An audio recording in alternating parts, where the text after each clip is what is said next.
Disappointed. और family week में जो सुजैन आ गई थी आपके लिए, वो तो देखो,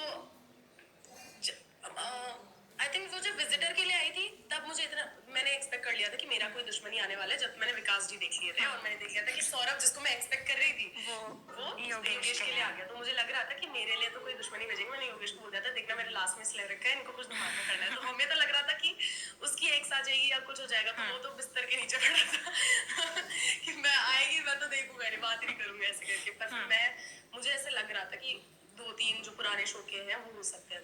तो ये नहीं पता था सुजैन होगी, पर फिर सुजैन आई तो मेरा बस ऐसे डिसअपॉइंटमेंट वाला साय निकला था, क्योंकि मैं बहुत ज्यादा ऐसे हुई थी यार, मैं जो चीजें पीछे छोड़ के आ गई हूँ वही चीजें तुम्हें वापस, और फिर मुझे इसी शो में बोल रहे हैं वापस से कि स्प्लिट्सविला वाला एंगल मत दिखाओ, ये मत दिखाओ, और तुम वही इंसान लाके मेरे सामने खड़ा कर दिया जो वही पुरानी घिसी पिटी बातें कर रहा है, जिसके बारे में मेरे को छोड़ो लोगों को भी नहीं सुनना, सब बोर हो गए उस चीज से। तो वो बहुत इरेलेवेंट चीज थी, मुझे एक तो वो लगा। और जब टास्क की बारी आई तो बहुत ही बड़ी डिसएडवांटेज थी कि चलो उसने ये भी कोशिश नहीं करी कि मैं नकली का मार दूं अच्छा दिखने के लिए, कुछ भी, मतलब उसको, उसके पास एक गोल्डन अपॉर्चुनिटी थी। उसने बाहर सबको बोला था कि उसका अपना हेट कम करना था और वो इसलिए आई थी। तो अगर हमारी एक दिन पहले लड़ाई भी हुई है, वो मुझसे भी बड़ा इंसान बन सकती थी कि ले तो जीत, जो कि मैं होती तो मैं करती। इतना दिमाग तो होना चाहिए था उसमें कि अगर उसको हेट कम करने के लिए आई थी तो यही था उसके पास अपॉर्चुनिटी, पर उसने, उसका ईगो बहुत बड़ा था और मेरा उससे भी बड़ा था। तो मैंने तो उससे सॉर्ट नहीं किया। ओके, अकॉर्डिंग टू यू पहले तो ये जानना चाहेंगे क्या लगता है अगर आप नहीं निकलती तो आपके अलावा किसको निकलना चाहिए था? सबको सिर्फ मुझे रहना चाहिए था। मेरे अलावा किस दिन, मतलब सब में बचे हुए इनमें हाँ, आपको लगता है ये डिजर्विंग नहीं कि आपको होना चाहिए था? यार मैं जनरली, मुझे ऐसे पता नहीं है डिजर्विंग कौन है कौन नहीं है। मेरे लिए मैंने कभी किसी का गेम ऐसे देखा नहीं कि भाई ये ऐसे नहीं कर रहा, ये इसको ऐसे करना चाहिए, डिजर्विंग नहीं, वो सब। मैं खुद की खुन्नस निकालूं तो ऑब्वियस से नाम में 2 ऊपर जो आते हैं।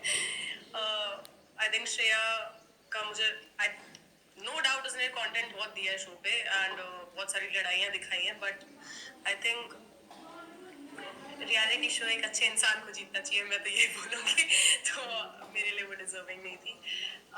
अगर शो पर्सपेक्टिव, कंटेंट पर्सपेक्टिव से देखो तो ऑब्वियसली उसके जितना कंटेंट तो किसी ने नहीं दिया है, बट वो कंटेंट भी क्या दिया वो भी एक चीज़ होती है ना। या उसके अलावा तो कौन नाम थे, मैं मतलब I think I was a stronger player. तो उस हिसाब से अगर मैं बोलूँ तो हर्षद इतना ओपिनियटेड नहीं थे। आई थिंक और कौन था भाई, आई थिंक शिल्पा जी तो तेरी थी। राम सर का उन्होंने जाते जाते पिछले 3-4 दिन से वो यही बोले जब से गौतमी जी आई थी कि मुझे नहीं रहना शो में, नहीं रहना शो में।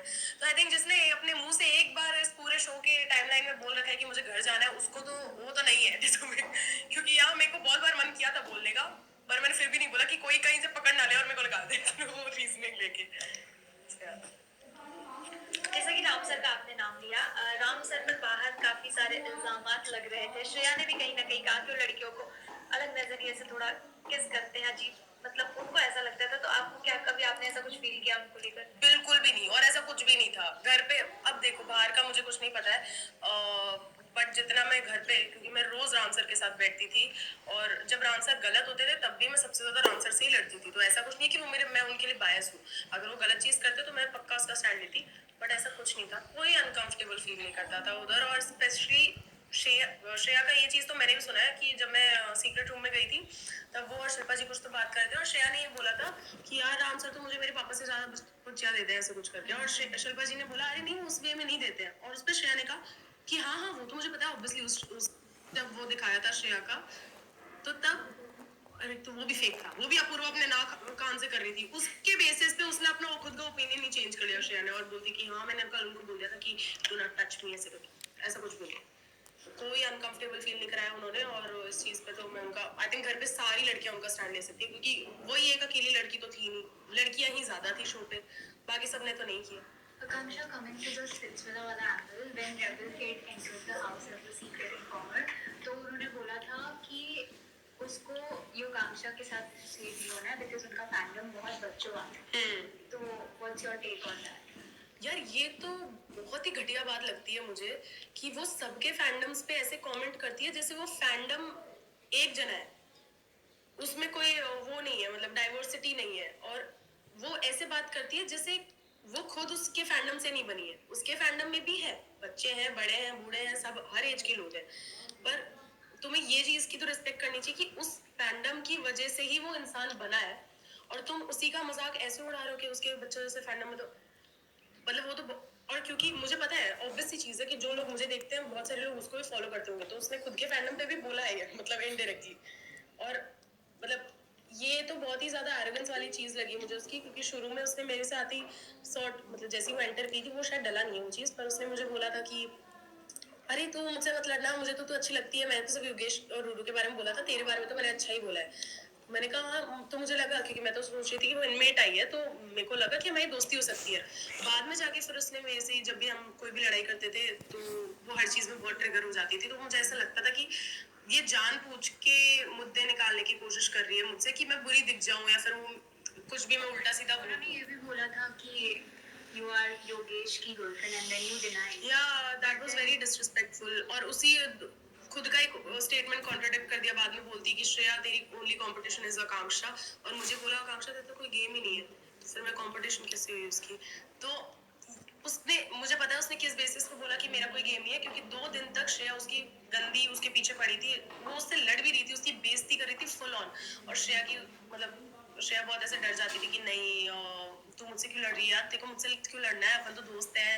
और फिर वो उनकी गंदी भी लड़ाई हो जाती थी, सामने से श्रेया उसी टाइम जाके सॉरी बोल देती थी कि यार मुझसे मेरी गलती थी, या फिर मेरा तूने मिस इंटरप्रेट कर लिया होगा, ये वो सब करके, क्योंकि उसको दिख गया था कि उसके टीम में एक और लड़की आ गई जो इतनी स्ट्रॉन्ग कंटेंडर आई है, तो फिर उसका गेम और स्ट्रॉन्ग हो जाएगा, तो उसको वो मेरी साइड लाने ही नहीं दे रही थी। और मैंने क्योंकि रिबेल का ये साइड देख लिया था कि वो इधर लड़ाई करा के उधर चल जाएगी, फिर उधर लड़ाई करा के वापस इधर आके सॉरी बोल देगी, तो वो मेरे को, वैसे लोगों से मैंने दूरी बना रखी थी शो में वैसे भी, और बाहर भी बना रखी है, तो मेरे को ऐसा था कि मैं अकेले ही खेलूंगी, तो मैंने उससे इंटरेक्शन 2-3 दिन ज्यादा किया नहीं, तो आई थिंक उस बेसिस पे उसने बोला था कि वो मेरे को इंस्टिगेट करने की उसने 2-3 बार कोशिश करी थी, पर वो चीज डली नहीं है, क्योंकि मैंने उसको कामर वे में वहीं पे सुना दिया था, और उसने मुझे सॉरी भी बोल दिया था, ऐसे डिजिटल कैंटीन का कुछ हुआ था, तो आई थिंक वो चीज उसको लगी कि मैं तो लड़ी नहीं थी। Coming to शिल्पा जी, जब उन्होंने अपना सीक्रेट रिवील किया था, तो you hugged her and you said कि I definitely